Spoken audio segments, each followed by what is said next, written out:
Hello everyone, gshock here. Today I'm wearing the G-Shock watch because the watch that I'm gonna be reviewing today has something similar with a metal watch today. And also I put on two frogmen at the back because the profile for this watch is obviously the same. Especially this three strap over here, it does reminds me of the first DWX-100 frogman G-Shock watch. And I have more over here, which is on the smaller size. If you compare both of this one is bigger obviously, and just a quick size comparison though, obviously this one is smaller. But back in the 90s, to be specific, the year 1999, I believe this watch is quite big for the year and for every series, considering that this is not even a master of G models. This one was released in the year 1999 at a retail price of 14,000 Japanese yen only. There are 15 variations, though this one is the variations that came with cloth strap. The most popular one is the one that came in full resin, and that's really common and easy to get. This is a lot harder, considering that you'll get two strap as well for 14,000 Japanese yen and two one push triple foldable clasp like this. That is a bargain in my opinion. So that's why I have the G Steel, because it features similar clasp. And this G-Shock series also happened to be the first ever G-Shock watch that feature a cloth strap combined with this mechanism, one push triple foldable clasp. That will sound something like that. It is weird on how Casio are able to combine metal with plastic. It look weak, but considering that this watch is already like 20 years old and still holding up very well, so I gotta say, yeah, it is quite good. And they are able to reduce the cost to 14,000 Japanese yen, so I appreciate that a lot.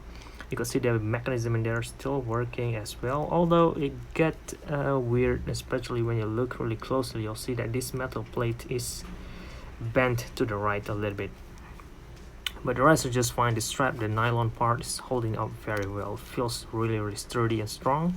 And it came in two strap again. One will feature a stripes and another will be this guy, which have this fire pattern. Yeah, this is intended to look like fire.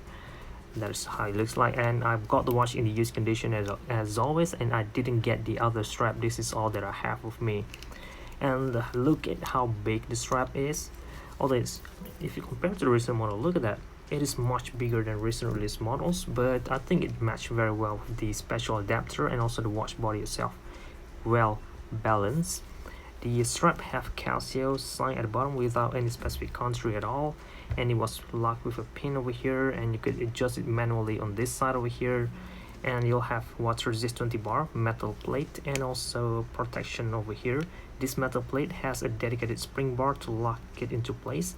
The adapter will look something like, hold on, like that. It has a dedicated spring bar to lock it into place as well. Similar size, I believe to be 16 millimeters, and this plate over here combined together with the adapter to make sure that this part didn't wobble around. And the back plate will feature a hairline finish in horizontal direction. So let's zoom in there to have a better look. You'll have Casio 1978 DWX-100 stainless steel back Japan Y and water resistant 20 bar. So fully made in Japan G-Shock watch, and I'm not surprised why this watch could last as long, but I'm quite surprised of how low the price could be.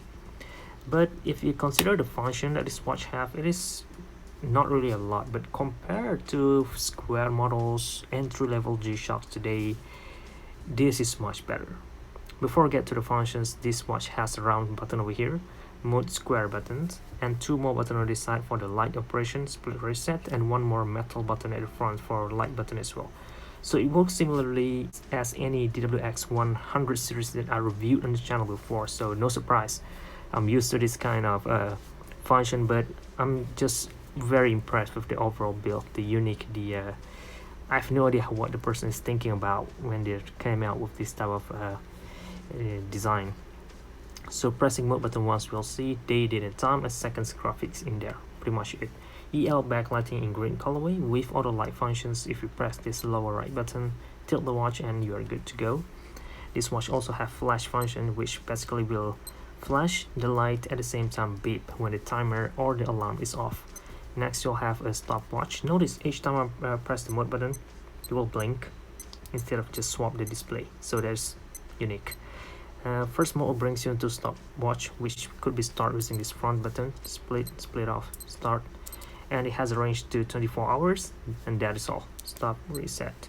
Next, you'll have your countdown timer, which also has a range to 24 hours, but it does have auto repeat, and you could set this to the very second. 5, 10, 20, it's all up to you. Stop, reset. And next, you'll have alarm. So in here is the flash function. So that's how alarm is gonna be like, and it's gonna be able to see that the light will flash at the same time when it beep. Next, you'll go back to home timekeeping. So the very basic function does explain why the watch costs so low. But overall, the construction, I gotta say, it feels really solid, and it does reminds me of one of those 90s device called the Digimon. I'm not sure if you guys are familiar with those, but those are one of my favorite things to play around with friends when I was a kid. So the shape, the profile of this watch does reminds me of that specific device, and I really appreciate that. Hold on. Alright, I already adjust the cloth to fit to my size, and this is how it look like. Even though it has a really big appearance, but it doesn't have any gap at all between the wrist and the watch, and it's curved down at the edge of my wrist and fit very well. Considering that it came with this cloth strap, you could easily adjust it, and no matter how small your wrist is, this watch should give you better fit, a good fit, compared to when you are wearing the one with the full resin strap. You're most likely gonna end up with a standard tongue. In this case, clean look. Well, not really clean, this is a big watch anyway, right? If you compare this to G-Steel, it's almost half the same size as well, although it is incredibly lightweight. If I have to compare, yeah, it has similar weight as this titanium frogman model. So light, so comfortable, despite looking insanely big. I would recommend you guys to get this watch if you are okay with the profile, because the function is good and it is not as popular, which means the aftermarket values or the price is low. So you really could get a lot of values for the budget, and if you want something unique, something different, then this will be one of it. Adding this in your collection will make the whole thing looks different. I mean, this one is very unique, one of those weird vintage models, you know. Okay, I hope you guys found this video a little bit more useful, informative, and entertaining. Thank you very much for watching. This is JJF.